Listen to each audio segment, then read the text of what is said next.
Hello everyone, welcome back to Ajith movie mods YouTube channel. నేను ఈ వీడియోలో లేటెస్ట్గా హిందీలో నెట్ఫ్లిక్స్లో రిలీజ్ అయిన సికందర్ కా ముకద్దర్ అనే మూవీని ఎక్స్ప్లెయిన్ చేయబోతున్నాను. ఈ మూవీలో తమన్నా గారు లీడ్ రోల్లో నటించారు. మూవీ మాత్రం చాలా ఇంట్రెస్టింగ్ అనిపించింది, థ్రిల్లింగ్ గా. ముంబైలో డైమండ్ ఎగ్జిబిషన్ లో డైమండ్స్ దొంగతనం చేయబడతాయి. దొంగతనం చేసింది ఎవరు, ఇందులో మన అమాయకుడైనటువంటి హీరో ఇరుక్కుపోతే ఎలాంటి ప్రాబ్లం ఫేస్ చేశాడు, ఇంతకీ మన తమన్నా గారికి డైమండ్స్ కి సంబంధం ఏంటి, ఇదంతా తెలుసుకోవాలంటే మూవీ చూడాల్సిందే. ఇంకా ఏ మాత్రం లేట్ చేయకుండా నేనైతే మూవీలోకి వెళ్ళిపోతాను. అంతకంటే ముందు మీకు ఏం చేయాలో తెలుసు కదండి, చిన్న లైక్ అండ్ స్మైల్ తో వీడియోని స్టార్ట్ చేసేయండి. Thank you. మూవీ ఓపెన్ అవగానే ముంబైలో డైమండ్ ఎగ్జిబిషన్ జరుగుతూ ఉంటుంది. ఆ ఎగ్జిబిషన్ కి చాలా మంది డబ్బున్న బిజినెస్ మ్యాన్లు, పెద్ద పెద్ద విఐపీస్ అందరూ వస్తారు విజిట్ చేయడానికి. అండ్ అక్కడే తమన్నా గారు అలియాస్ కామిని అండ్ తనతో పాటు ముఖేష్ దేశాయ్ అనే ఒక పర్సన్ కూడా పనిచేస్తూ ఉంటారు. ఇప్పుడు మీరు స్క్రీన్ మీద చూస్తున్నారు కదా, ఇతని పేరు సికిందర్. ఇతను కూడా అక్కడే వర్క్ చేస్తుంటాడు. ఇతనే మన మూవీలో హీరో. ఎగ్జిబిషన్ బయట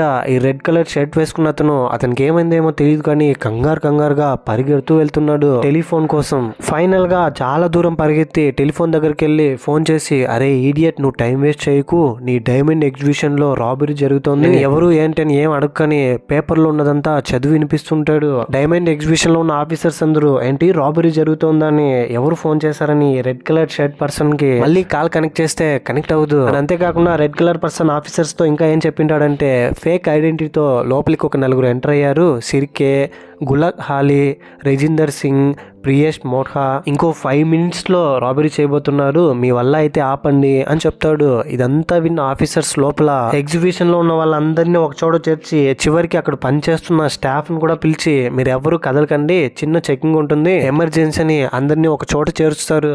ఆఫీసర్ హెడ్ అయినటువంటి గోర్పాండే అండ్ తెలివిగా వాళ్ళ ట్రిక్స్ యూజ్ చేసి దొంగిలించడానికి వచ్చిన దొంగల్ని నలుగురిని షూట్ చేసి చంపేస్తాడు. డెడ్ బాడీస్ అంబులెన్స్ లో వెళ్లేంత వరకు ఇక్కడ నుంచి ఎవరు కదలకూడదు అని చెప్పేస్తారు. అక్కడున్న వాళ్ళందరూ భయపడిపోతారు. బాడీని అంబులెన్స్ లో తీసుకెళ్లిన తర్వాత ఎక్కడ వాళ్ళు అక్కడికి వెళ్ళమని అందరినీ పంపిస్తే, కామి అనలాగే తనతో పాటు ఉండే మంగేష్ దేశాయ్ వెళ్లి వాళ్ళ ప్లేస్ లో నిలబడితే వాళ్ళ దగ్గర ఉన్న రెడ్ సాలిటైడ్ స్టోన్స్ దొంగలించుంటారు ఎవరో 4 diamonds ని. వెంటనే కామిని ఇది తెలుసుకొని గోర్పాండేకి ఇన్ఫర్మేషన్ ఇస్తే, గోర్పాండే మొత్తం అందరినీ ఎక్కడ వాళ్ళు అక్కడే ఉండండి, రెడ్ స్టోన్స్ పోయాయి, దొంగ ఎవరో ఖచ్చితంగా ఇక్కడే ఉన్నాడు, ఎవరిని బయటకు వదలకండి అని వాళ్ళ టీమ్ తో చెప్పి ఆ ఎగ్జిబిషన్ నుంచి ఎవరిని బయటకు పంపించారు. ఆ తర్వాత చాలాసేపు అందరూ అక్కడే ఉన్న తర్వాత సబ్ ఇన్స్పెక్టర్ జస్విందర్ సింగ్ అక్కడికి వచ్చి మొత్తం అంతా అబ్జర్వ్ చేసి, రెడ్ స్టోన్స్ ఎవరో దొంగిలించారు, సో దొంగ ఖచ్చితంగా మీలోనే ఎవరో ఉన్నారు, ఎవరు దొంగిలించారో మీ అంతటా మీరు వచ్చి నా ముందు నిలబడితే మీకు శిక్ష తక్కువ పడేలా చేస్తాను, అదే నేను కనిపెడితే తర్వాత పరిణామాలు వేరేలాగా ఉంటాయని అందరినీ హెచ్చరిస్తాడు.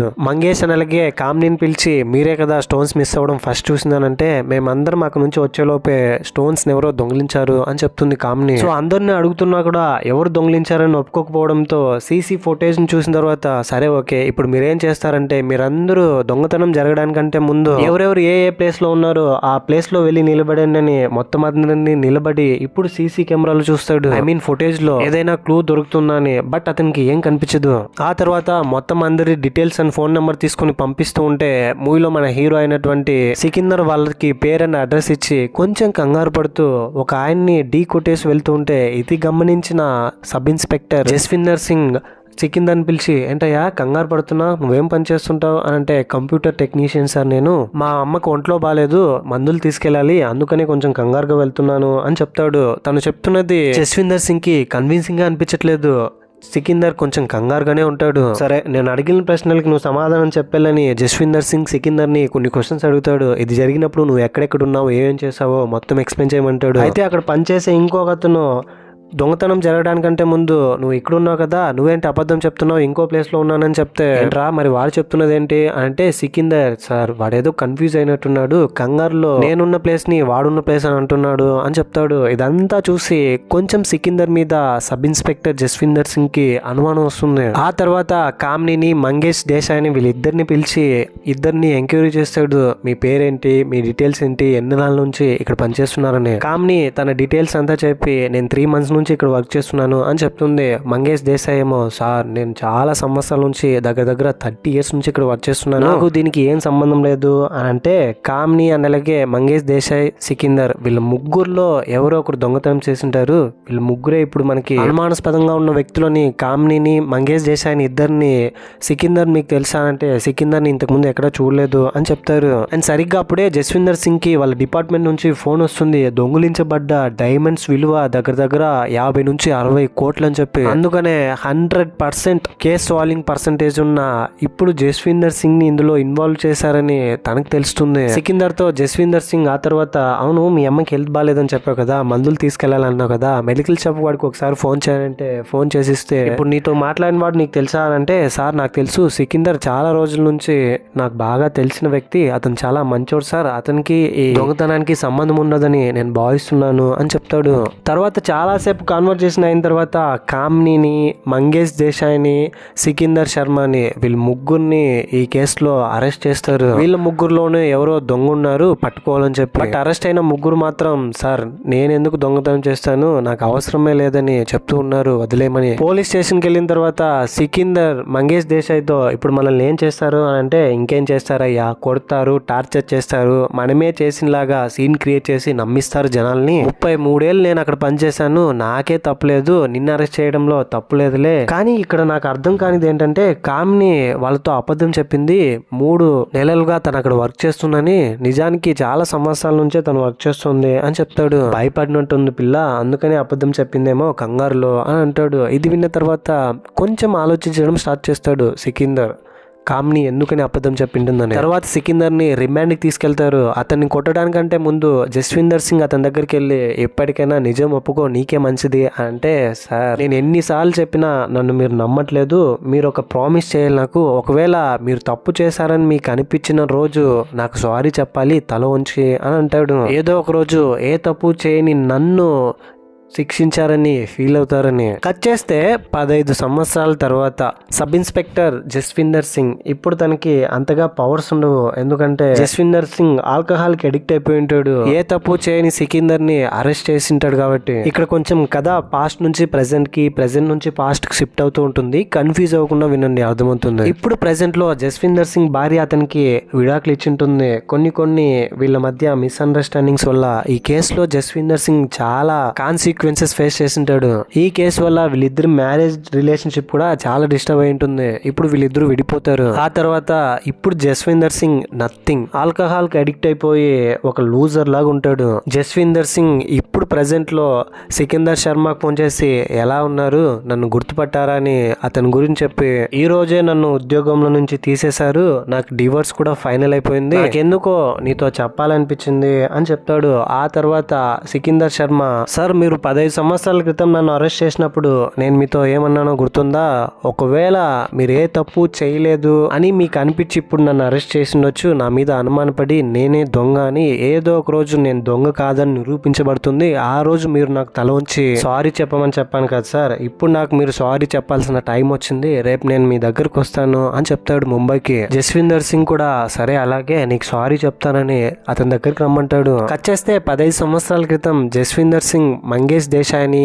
కామినీని, సికిందర్ శర్మ వీళ్ళ ముగ్గురిని అరెస్ట్ చేసి తీసుకెళ్ళినప్పుడు వాళ్ళ ఫ్యామిలీ మెంబర్స్ వాళ్ళ కోసం బెయిల్ తీసుకురావడానికి లాయర్స్ ని కోర్టులోకి తీసుకొచ్చి, వాళ్ళు ఇదే తప్పు లేదు, వాళ్ళ దొంగ అని ప్రూవ్ చేయడానికి ఒక్క ఎవిడెన్సెస్ కూడా లేదు, సో మా క్లయింట్స్ బెయిల్ కావాలని సికిందర్ శర్మ అలాగే మంగేష్ దేశాయ్ తరపున లాయర్స్ కోర్టులో కోరుతారు జడ్జి గారిని.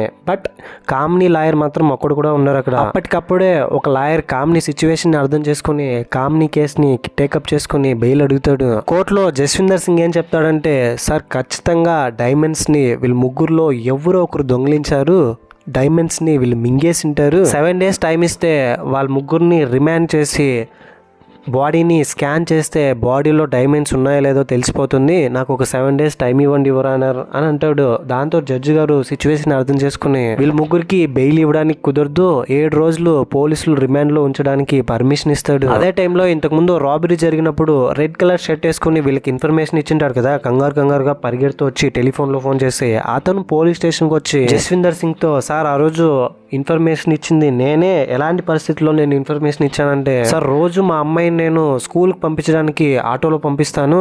ఆ రోజు కూడా రోజులాగానే మా అమ్మాయిని ఆటోలో పంపిస్తే తర్వాత నాకు ఒక ఫోన్ కాల్ వచ్చింది, మా అమ్మాయిని కిడ్నాప్ చేశారంటూ. నాకేం చేయాలో తెలియక వాళ్ళు చెప్పిందే చేశాను. ఒక లెటర్ చూపించారు ఒక ప్లేస్ లో. ఆ లెటర్ లో ఉన్నది టెలిఫోన్ లో ఫోన్ చేసి ఎగ్జిబిషన్ లో ఉన్న ఆఫీసర్ చెప్పమన్నారు. నేను చెప్పాను, అంతకుమించి ఏం లేదు. ఆ తర్వాత నేను పంపించిన ఆటో డ్రైవర్ ఫోన్ చేస్తే రోజులాగానే అతనే వచ్చాడు. అతనేం కిడ్నాప్ చేయలు, ఇదంతా ఏదో ట్రాప్ చేసి కావాలనే ప్లాన్ చేశారు సార్. నా కూతురుని నిజానికి కిడ్నాప్ చేయలేదు, నన్ను బెదిరించారు అని చెప్తాడు. మరి జస్విందర్ సింగ్ ముందే ఎందుకు నాకు చెప్పలేదు అంటే, సార్ నాకు కొంచెం భయం వేసింది, ఇంకో ఊరికి వెళ్ళాను, తిరిగి వచ్చి మీతోనే మాట్లాడుతున్నాను అని చెప్తాడు. అండ్ ఇంకోవైపు కామ్నీని ఒక లేడీ కానిస్టేబుల్ లోపలికి తీసుకెళ్లి టార్చర్ చేస్తుంది, వాళ్ళకి తిండి పెట్టకుండా. కామ్ని ఏమో, మేడం నేను ఏ దొంగతనం చేయలేదు, నన్ను వదిలేయండి అని అంటుంది. పోలీసు వాళ్ళు డాక్టర్ సహాయంతో తీసుకున్న స్కానింగ్ లోను వీళ్ళు డైమండ్స్ మింగలేదని తెలుస్తుంది. రిమాండ్ లో కూడా ఎవరు ఏం చెప్పిండరు. తర్వాత నెక్స్ట్ డే కోర్టులో వీళ్ళ తరపున వాదిస్తుండే లాయర్స్, సార్ ఇంకా ఎన్నాళ్ళని ఇలా క్లయింట్స్ ని రిమాండ్ పేరుతో హింసిస్తూ ఉంటారు, వాళ్ళు ఏ తప్పు చేయలేదు, ఇప్పటికైనా వాళ్ళకి బెయిల్ ఇప్పించండి అని జడ్జి గారు కోరితే జస్విందర్ సింగ్ వెళ్ళి ఇంకో 7 days అడుగుతాడు. ఇప్పటికే ఇచ్చింది టైం ఎక్కువ, ఇప్పుడే మీరేం కనిపెట్టలేకపోయారు, ఇంకేం కనిపెడతారని కామినీని, మంగేష్ దేశాయిని, సికిందర్ శర్మ వీళ్ళు ముగ్గురికి బెయిల్ ఇస్తారు. అమ్మయ్య, ఫైనలీ ముగ్గురు బెయిల్ మీద బయటకు వస్తారండి. సికిందర్ ఇంటికి వెళ్తే సికిందర్ వాళ్ళమ్మ చాలా బాధపడుతుంది. అసలే తనకి అనారోగ్యం. పోలీసు వాళ్ళు కొట్టిన దెబ్బలకి మందులు రాస్తుంటే సికిందర్ గర్ల్ ఫ్రెండ్ ప్రియా అక్కడికి వచ్చి తను కూడా ఒక ఆయిల్మెంట్ తీసుకొచ్చి మందు రాసి, నాకు మా నాన్న ఒక సంబంధం చూశాడు, నేను అతన్ని పెళ్లి చేసుకుంటున్నాను, నాకు వేరే ఆప్షన్ లేదని అక్కడి నుంచి వెళ్ళిపోతుంది. సికిందర్ కి వాళ్ళ అమ్మకి చాలా బాధిస్తుంది. సికిందర్ ప్రేమించిన అమ్మాయి ఇప్పుడు తనని వదిలేసి వెళ్ళిపోతుందని. అండ్ ఇంకోవైపు కామ్ని గురించి చెప్పాలంటే, కామ్నికి ఒక కొడుకు ఉంటాడు, కామ్నికి భర్త ఉన్నాడు. కామ్నీని వదిలేసి వేరే వాళ్ళని పెళ్లి చేసుకుని వెళ్ళిపోయింటాడు. కామ్ని అని అలాగే అతని కొడుకు మాత్రమే ఇప్పుడు ఇంట్లో ఉంటారు. ఆ తర్వాత సికిందర్ నెక్స్ట్ డే మళ్ళీ తన జాబ్కి వెళ్తే తనని జాబ్ లో అలో చేసుకోరు. మీ మీద పోలీస్ కేసు ఉంది, కేసు సాల్వ్ అయిపోయిన తర్వాత యథావిధిగా రోజులాగానే నువ్వు పనికి వస్తువులే అని చెప్పేస్తారు. సికిందర్కి చాలా బాధేస్తుంది. చేయని తప్పుకు నన్ను ఎందుకు ఇలా నిందిస్తున్నారని అతనిలో అతనే కుమిలిపోతాడు. ఇంటి ఓనర్ ఇంటి రెంట్ అడుగుతున్నాడు. 3 months అయింది, ఇప్పటికే లేట్ అయింది, ఇంటి రెంట్ కట్టకపోతే ఇంట్లో నుంచి వెళ్ళిపోండి అని అంటున్నాడు. సికిందర్ తరపున వాదించిన లాయర్ ఏమో ఫీ కోసం సికిందర్ని అడుగుతుంటే సికిందర్ బాధ అర్థం చేసుకున్న కామ్ని ఫీజు కట్టి అక్కడ నుంచి వెళ్ళిపోతుంది. ఆ తర్వాత కామ్ని దగ్గరికి సికిందర్ వెళ్ళి, చాలా థ్యాంక్స్ అండి, మనకు జరిగిన ఇన్సిడెంట్ వల్ల నేను పని చేయడానికి కూడా ఇప్పుడు వీలు లేకుండా పోయింది, ఈ టైంలో హెల్ప్ చేసినందుకు నేను చాలా హ్యాపీగా ఫీల్ అవుతున్నాను, మీకు రుణపడి ఉన్నాను అంటే, నా దగ్గర డబ్బు ఉందండి, నేను మీకు సహాయపడ్డానని కామ్ని తన గురించి చెప్తుంది. తనకున్న కొడుకు గురించి, తన భర్త తనను వదిలేసి వెళ్ళిపోవడం, తన ఫ్యామిలీ మొత్తాన్ని ఇప్పుడు తనే దగ్గరుండి చూసుకుంటుందని. కామ్నీకి అలాగే సికిందర్కి వీళ్ళిద్దరి మధ్య ఇక్కడే మంచి బాండ్ ఏర్పడుతుంది. సికిందర్కి కామ్ని చాలా బాగా నచ్చుతుంది. వీళ్ళిద్దరి మధ్య అలా బాండింగ్ పెరుగుతూ ఉంటుంది. ఫైనల్ గా ఒక రోజు అనుకోకుండా అనారోగ్యంతో సికిందర్ వాళ్ళ అమ్మ చనిపోతుంది. సికిందర్ ఇంకా ఒంటరి వాడిపోయాడు. అలాంటి పరిస్థితుల్లో కామ్నీనే తనకి తోడుగా ఉండి ఇంటికి తీసుకెళ్తుంది. కామ్ని కూడా సికిందర్ నచ్చడంతో ఫైనల్ కామ్ని అని అలాగే సికిందర్ వీళ్ళిద్దరూ రిజిస్టర్ మ్యారేజ్ చేసుకుంటారు. కట్ చేస్తే ఇప్పుడు ప్రెసెంట్ లో జస్విందర్ సింగ్ ని కలవడానికి సికిందర్ ముంబై ఎయిర్పోర్ట్ కి వస్తాడు. ఎయిర్పోర్ట్ లో తన ఫ్రెండ్ వచ్చి తనని పిక్ చేసుకుని వెళ్తూ ఉంటే, నేను ఒక ఇంపార్టెంట్ పని మీద ఒక ప్లేస్ కి వెళ్ళాలని జస్విందర్ సింగ్ ఉన్న ప్లేస్ కి వెళ్తాడు. ఫైనలీ జస్విందర్ సింగ్ ని సికిందర్ చూసి ఇద్దరు ఒకరినొకరు కలుసుకుంటారు. డైమండ్స్ మిస్ అయిన కేసులో నీ లైఫ్ ఎలా చేంజ్ అయిందో నా లైఫ్ కూడా అలాగే చేంజ్ అయింది, మన ఇద్దరి జీవితాలు ఒక్క ఇన్సిడెంట్ తో, ఒక్క కేసుతో ఇలా చేంజ్ అయిపోతుందని అస్సలు అనుకోలేదు. సికిందర్ మీ వల్లే నా జాబ్ పోయింది, నా బిజినెస్ పోయింది, చివరికి సిటీ వదిలో బయట దేశానికి వెళ్లాల్సి వచ్చింది, అయినా మీ దగ్గర నుంచి నేను కోరుకునేది ఒకటే, సారీ అనే ఒక వర్డ్, అది చెప్పేస్తే నేను ఇక్కడ నుంచి వెళ్ళిపోతాను అని చెప్తాడు జస్విందర్ సింగ్ తో. 15 సంవత్సరాలుగా ముంబై నుంచి దూరంగా ఉన్నావు కదా, అసలు ఏం జరిగిందో నీకేం తెలుసు అని సికిందర్ తో జస్విందర్ అడిగితే, నాకు మొత్తం తెలుసు అని అంటాడు. ఓ అలాగా, నీకేం తెలుసో నాకు చెప్పు, ఆ తర్వాత ఏం జరిగిందో నేను చెప్తానని జస్విందర్ సింగ్ అంటాడు. కట్ చేస్తే మళ్ళీ కదా ప్రెసెంట్ నుంచి 15 సంవత్సరాల వెనక్కి వెళ్తుంది. కామ్ని అని అలాగే సికిందర్ వీళ్ళిద్దరూ రిజిస్టర్ మ్యారేజ్ చేసుకున్న తర్వాత సికిందర్కి చేసుకోవడానికి ఒక్క పని కూడా లభించదు. అక్కడ ఇద్దరి మీద కేసు ఉండడంతో వీళ్ళే దొంగతనం చేస్తున్నట్టుగా చూస్తున్నారు. అలాంటి టైంలో సికిందర్ ఫ్రెండ్ అతనికి హెల్ప్ చేసి, మీరిద్దరూ ఆగ్రాకి వెళ్ళండి, అక్కడ మా మావయ్య ఉన్నాడు, మావయ్యకి ఒక గ్లాస్ ఫ్యాక్టరీ ఉంది, అతనికి ఒక ఇల్లు కూడా ఉంది, అద్దెకి ఇస్తాడు. అక్కడే ఉంటూ మా మావయ్య గ్లాస్ ఫ్యాక్టరీలో పనిచేస్తూ కొన్నాళ్ళు అక్కడే హ్యాపీగా బ్రతకండి అని చెప్తాడు. తన ఫ్రెండ్ చెప్పిన దాని ప్రకారం సికిందర్ అని అలాగే కామ్ని వీళ్ళిద్దరూ పిల్లల్ని తీసుకుని ఆగ్రాకి వెళ్ళిపోతారు వాళ్ళ ఫ్రెండ్ మావయ్య వాళ్ళ ఇంటికి. ఆగ్రాకి వెళ్ళిన తర్వాత ఫ్రెండ్ వాళ్ళ మావయ్య ఇల్లు చూపిస్తాడు. ఇల్లు చాలా బాగా నచ్చుతుంది. గ్లాస్ ఫ్యాక్టరీలో పని కూడా వచ్చేస్తుంది అతనికి. 2 సంవత్సరాలు అలాగే గడిచిపోతుంది. కామ్ని అని అలాగే సికిందర్ వీళ్ళిద్దరూ హ్యాపీగా ఉంటారు. సడన్ గా ఒకరోజు సికిందర్ మళ్ళీ ముంబైకి రావాల్సి వస్తుంది ఈ కేసు పని మీదుగా. ఈసారి కోర్టులో కామ్నిని, మంగేష్ దేశాయ్ని, సికిందర్ని వీళ్ళ ముగ్గురిని ఈ కేసుల నుంచి తొలగించబడుతుందని జడ్జి గారు తీర్పునిస్తారు. ఇంకేంటండి, ఇంకా మన సికిందర్ చాలా హ్యాపీ. వెంటనే ఆగ్రాలో తన వైఫ్ కామ్ని దగ్గరికి వెళ్ళి చాలా హ్యాపీగా ఫీల్ అవుతారు. మనకి ఇంకెలాంటి ప్రాబ్లం ఉండదు, మన పేర్లని ఈ కేసుల నుంచి కొట్టేశారు, ప్రశాంతంగా ఇంకా బ్రతకొచ్చు, మనం తప్పు చేయలేదని నిరూపించబడిందని. అన్ని బానే ఉంది అనుకుంటున్న సమయంలో కామ్నికి హెల్త్ ప్రాబ్లం వచ్చి హాస్పిటల్లో జాయిన్ చేస్తాడు. హాస్పిటల్లో జాయిన్ చేసి తిరిగి ఇంటికి వెళ్తే ఇంటి ఓనర్ ఏమో మీరంతా దొంగలంటగా, దొంగతనం చేసి ఇక్కడికి వచ్చి స్థిరపడ్డారంటగా, ఇక నుంచి నీకు జాబు ఉండదు, ఇల్లు ఉండదు అని చెప్పి అతనితో చెప్పేస్తాడు. దీంతో సికిందర్ మేము దొంగలం కాదు, కోర్టులో నిరూపించబడింది, మా పేర్లు కూడా ఈ కేసులో కొట్టేశారని తన పిల్లల్ని ఒక ఆశ్రమంలో తీసుకుని వదిలి తన భార్య కామ్ని చూడ్డానికి వెళ్తాడు. వెళ్తూ ఉంటే దారి మధ్యలో కొంతమంది సికిందర్ని కొట్టి అతని దగ్గర ఉన్న డబ్బులంతా లాక్కుని వెళ్ళిపోతారు. కామ్ని ట్రీట్మెంట్ కోసం దాచిపెట్టుకున్న డబ్బులు లాక్కుని వెళ్ళిపోవడంతో సికిందర్ చాలా ఏడుస్తాడు, ఎమోషనల్ అవుతాడు. ముంబైలో నుంచి ఇక్కడ ఆగ్రాలో వచ్చి బ్రతుకుతున్నా కూడా ఇక్కడ కూడా దొంగ అని అంటున్నారు, ఇంకా మనం బ్రతకూడదని సికిందర్ సూసైడ్ చేసుకోవడానికి ప్రయత్నిస్తాడు. నీళ్ళల్లో దూకి సూసైడ్ చేసుకోవడానికి ప్రయత్నిస్తూ ఉంటే సడన్ గా అతనికి ఒక కార్ హారన్ గట్టిగా వినిపించడంతో ఆ తర్వాత సికిందర్ రియలైజ్ అయ్యేది ఏంటంటే సికిందర్ ఏ తప్పు చేయలేదు కాబట్టి నేనెందుకు చనిపోవాలి, నేను పోరాడితే ఆ జస్విందర్ సింగ్ తోనే పోరాడాలి, ఏ తప్పు చేయకుండా నా జీవితాన్ని ఇలా నాశనం చేశాడని అతనితో అతనే మాట్లాడుకుని చావకుండా వచ్చేస్తాడు. ఆ తర్వాత సికిందర్ తన ఫ్రెండ్ ఫోన్ చేసే అతని ఫ్రెండ్ అబుదాబికి ఒక ఫ్యాక్టరీకి పంపిస్తాడు అక్కడ వర్క్ చేయడానికి. ఫైనల్ గా సికిందర్ అబుదాబికి వెళ్ళి అక్కడ ఒక ఫ్యాక్టరీలో జాయిన్ అయ్యి తన టాలెంట్ ని చూపించి వర్కర్ నుంచి ఒక గుడ్ పొజిషన్ కి వెళ్తాడు. ఆ తర్వాత కామ్నికి ట్రీట్మెంట్ అందిస్తారు. కామ్ని కూడా నార్మల్ అయిపోతుంది. ఇది జరిగిందని, ఇంతవరకు జరిగిందంతా జస్విందర్ సింగ్ తో సికిందర్ చెప్తే అలాగా మరి తబ్సమ్ గురించి నువ్వు చెప్పలేదనంటే, తబ్సమ్ నేను వర్క్ లో జాయిన్ అయిన తర్వాత అక్కడ పరిచయం అయిన అమ్మాయి తను, మేమిద్దరం కలిసి చాలా టైం స్పెండ్ చేసేవాళ్ళం. అండ్ ఇంకో విషయం ఏంటంటే నా మీద తబ్సమ్ ఇంట్రెస్టెడ్ గా ఉండేది నన్ను పెళ్లి చేసుకోవడానికి. కానీ ఒకరోజు తబ్సమ్ పబ్ లో వర్క్ చేస్తూ ఉండేది డాన్సర్ గా. ఆ తర్వాత ఇక్కడికి వచ్చిందని నాకు తెలిసింది. ఇది తెలుసుకున్న తర్వాత నేను తనతో ఇంకా ఏ రిలేషన్షిప్ ఉండకూడదు అనుకున్నాను. తిరిగి ఇప్పుడు నీ దగ్గరకు వచ్చేటప్పుడు నేను ముంబై వెళ్తున్నాను ఒక ఇంపార్టెంట్ పర్సన్ కలవడానికి అని ఒక లెటర్ వచ్చేసాను అని చెప్తాడు. ఇదంతా విని జస్విందర్ సింగ్ ఆ రోజు అసలు ఏం జరిగిందో నేను చెప్తాను విను అని తన పాయింట్ ఆఫ్ వ్యూ లో ఏం జరిగిందో చెప్తాడు. మీ ముగ్గురికి బెయిల్ దొరికిన తర్వాత నేను మీ ముగ్గురు వెనక నా మనుషులు పెట్టాను. ఆ మరుసటి రోజే కామ్ని అని అలాగే నువ్వు ఇద్దరు కలిసారు. కామ్నిని నా మనుషులు ఫాలో అవుతూ ఉంటే నాకు ఒక భయంకరమైన నిజం తెలిసింది.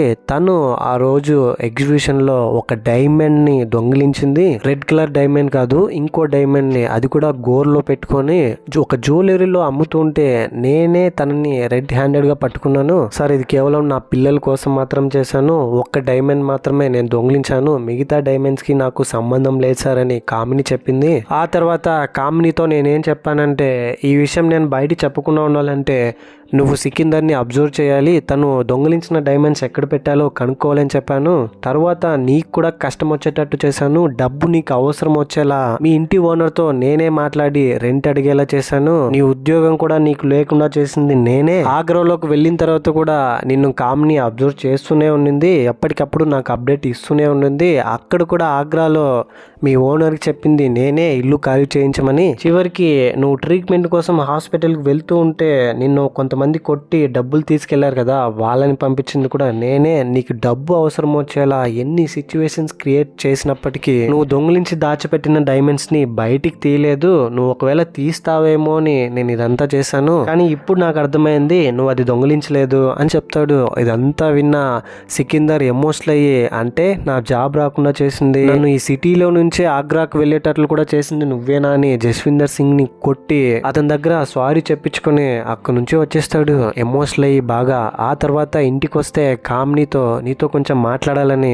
సబ్ ఇన్స్పెక్టర్ జస్విందర్ సింగ్ ని ఇప్పుడే కలిసి వచ్చాను, అతను నీ గురించి ఒక నిజం చెప్పాడు, జ్యువెలరీలో నువ్వు ఒక డైమండ్ నమ్మబోతుంటే నేను పట్టుకున్నాడంట, నువ్వు ఎగ్జిబిషన్ లో డైమండ్ దొంగిలించావంట, అందుకోసం ఇది చెప్పకుండా ఉండాలంటే నన్ను రెక్కి చేయాలంట, నా పక్కనే ఉంటూ నాతో ఇది ఎందుకు చెప్పలేదని కామ్ని ఎమోషనల్ అయ్యి నాకు వేరే ఆప్షన్ లేదు, అప్పుడు ఇదంతా నా పిల్లల కోసం చేశాను, ఒక్క డైమండ్ మాత్రమే నేను దొంగిలించాను, మిగతా రెడ్ డైమండ్స్ కి నాకు సంబంధం లేదని ఎమోషనల్ అవుతుంది ఏడుస్తూ.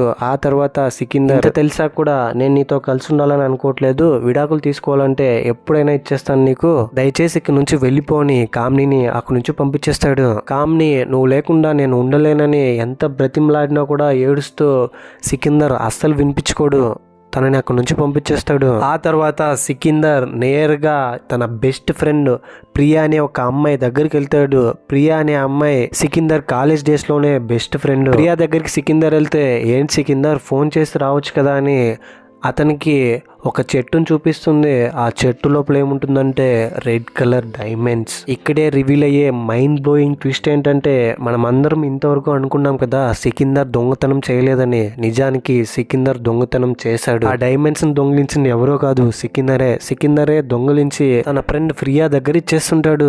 ప్రియా ఇప్పుడు ఆ డైమండ్స్ ని చూపిస్తుంది, చెట్టు లోపల కింద దాచిపెట్టుంటుంది. ప్రియాతో మాట్లాడి డైమండ్స్ ఉన్న మొక్కను తీసుకుని ఇంటికి వస్తూ ఉంటే బస్లో తన వెనకాల సబ్ ఇన్స్పెక్టర్ జస్విందర్ సింగ్ అతన్ని రెడ్ హ్యాండెడ్గా పట్టుకుంటాడు. ఎంత నాటకం ఆడావరా, నాకు తెలుసురా నువ్వే దొంగవని నాకు తెలుసు, నువ్వు మామూలోడివి కాదురా, చాలా తెలివిగా గేమ్ ప్లే చేసావు, చెప్పు ఎలా దొంగతనం చేసావంటే అప్పుడు చెప్తాడు సికిందర్ ఎలా ప్లాన్ చేసి దొంగతనం చేస్తాడంటే, నిజానికి ఒక 4 దొంగలు రాబరీ చేయడానికి సిద్ధమవుతారు ఎగ్జిబిషన్ లో. ఆ 4 దొంగలు ఒక ఫేక్ ఐడెంటిటీతో లోపలికి వెళ్ళడానికి వాళ్ళ సిస్టమ్స్ లో ఐడి క్రియేట్ చేస్తూ ఉంటే ఫేక్ ఐడి కంప్యూటర్ టెక్నీషియన్ అయినటువంటి సికిందర్ శర్మ దాన్ని చూసేస్తాడు, రాబరీ చేస్తున్నారు వీళ్ళని. కంప్యూటర్ ఏదో ప్రాబ్లం వచ్చిందని ఇల్లీగల్ గా రిపేర్ చేయడానికి సికిందర్ని వాళ్ళు తీసుకొచ్చింటారు అక్కడికి. సికిందర్ ఇంకా మొత్తం వీళ్ళ గురించి నిజం తెలుసుకున్న తర్వాత ఎవరికి బయటకు చెప్పకుండా వాళ్ళని ఫాలో అయ్యి వాళ్ళ ప్రతి ప్లాన్ తెలుసుకుని రెడ్ కలర్ షర్ట్ వేసుకున్న అతను ఫస్ట్ లో తన కూతుర్ని స్కూల్లో ఆటోలో పంపిస్తారు కదా, అతన్ని రోజు అదే ప్లేస్ లో చూడడంతో ఎగ్జిబిషన్ బయట అతనికి ఫోన్ చేసి అతనే ఇన్ఫర్మేషన్ అందించేలా చేసి మొత్తం అందరూ రాబరీ జరుగుతున్న హడావిడిలో పోలీసులందరూ వాళ్ళ మీద నిఘా పెట్టి వాళ్ళని పట్టుకునే పనిలో ఉంటే లోపలున్న సికిందర్ తెలివిగా రెడ్ కలర్ డైమండ్స్ ని దొంగిలిచ్చేస్తాడు. ఇందులో తన బెస్ట్ ఫ్రెండ్ ప్రియాని కూడా ఇన్వాల్వ్ చేస్తాడు. ప్రియా తనకి ఎలా ఉపయోగపడుతుందంటే ప్రియా ఒక నర్స్ ఒక హాస్పిటల్లో పనిచేస్తుంటుంది. రాబరీ చేసిన వాళ్ళని గోర్ పాండే చంపేసిన తర్వాత అంబులెన్స్లో తీసుకెళ్ళింటారు కదా వాళ్ళ బాడీని, అక్కడికి నర్స్ కూడా వచ్చింటారు. నర్స్ వచ్చినప్పుడు సికిందర్ నర్స్ చేతిలో డైమండ్స్ పెట్టి నర్స్తో పాటు పంపించేసింటాడు డైమండ్స్ని. ఇప్పుడు ఎవ్వరికీ తెలిసే ఛాన్సే లేదు, చాలా తెలివిగా ప్లాన్ చేసి ఈ పని చేస్తుంటాడు సికిందర్. ఇదంతా ఇప్పుడు జస్విందర్ సింగ్తో చెప్తాడు. అండ్ ఇంకో విషయం జస్విందర్ సింగ్తో ఏం చెప్పాడంటే కామ్ని నీ కోసం పనిచేస్తుందని నాకు తెలుసా, ఏ రోజైతే నేను సూసైడ్ చేసుకోవాలనుకున్నానో ఆ రోజు నాకు బాగా ఆలోచిస్తే నాకు అర్థమైంది కామ్ని మీకోసం పనిచేస్తుంది, నా ప్రతి మూమెంట్ ని మీతో షేర్ చేసుకుంటుందని, నా జాబ్ పోయేలా చేసింది, నేను సిటీలో నుంచి ఆగ్రాలోకి వెళ్ళేలా చేసింది, ఇదంతా మీరే చేశారని కూడా నాకు తెలుసు అని చెప్తాడు. మరి ఇక్కడికి వచ్చేటప్పుడు తబ్సమ్కి ఒక లెటర్ ఇచ్చి వచ్చావు కదా, ఆ లెటర్లో ఏముంది అని అంటే తనని పెళ్లి చేసుకుంటానని ఆ లెటర్లో రాసింటాడు సికిందర్. ఇదంతా విన్న తర్వాత జస్విందర్ సింగ్ భలే ఆడవరా ఆట, డైమండ్స్ తీసుకుని వెళ్ళి తబ్సమ్తో హ్యాపీగా స్విట్జర్లాండ్ లో సెటిల్ అయిపోదాం అనుకున్నావా, 15 సంవత్సరాలు ఒక ఆట ఆడుకున్నావరా నన్నని జస్విందర్ సింగ్ సికిందర్తో అంటే, సికిందర్ అదే సార్ నేను కూడా చెప్తున్నాను, నేను ఒక ఆఫర్ ఇస్తాను నీకు, నాకంటే వయసులో పెద్దవారు శక్తివంతులు మీరు, మనమిద్దరం కలిసి డైమండ్స్ని పంచుకుందాం అన్నట్టుగా మాట్లాడతాడు జస్విందర్ సింగ్తో. ఇంతటితో మూవీ కూడా ఎండ్ అయిపోతుంది. సెకండ్ పార్ట్కి లీడ్ ఇచ్చారు, చూడాలి ఇంకా ఎప్పుడు తీస్తారు. ఈ మూవీపై మీ ఒపీనియన్ ఏంటి, నా ఎక్స్ప్లెనేషన్ మీకు ఎలా అనిపించింది అనే దాన్ని తప్పకుండా ఏదో ఒకటి కింద కమెంట్ బాక్స్లో నాతో షేర్ చేసుకోండి. అండ్ ఇలాంటి కైండ్ ఆఫ్ మరిన్ని మూవీ ఎక్స్ప్లెనేషన్ వీడియోస్ కోసం మన ఛానల్ని సబ్స్క్రైబ్ చేసి బెల్ ఐకాన్ క్లిక్ చేసేయండి. చాలా మంది వీడియోస్ చూస్తున్నారు కానీ సబ్స్క్రైబ్ చేసుకోవట్లా, ప్లీజ్ ట్రై టు సబ్స్క్రైబ్. ఇంకా చెప్పడానికి ఏమీ లేదు, ఇంకో ఇంట్రెస్టింగ్ వీడియోతో మీ ముందుంటాను. అంతవరకు సేఫ్గా ఉండండి, నవ్వుతూ ఉండండి, నవ్విస్తూ ఉండండి. థ్యాంక్ యూ, జై హింద్.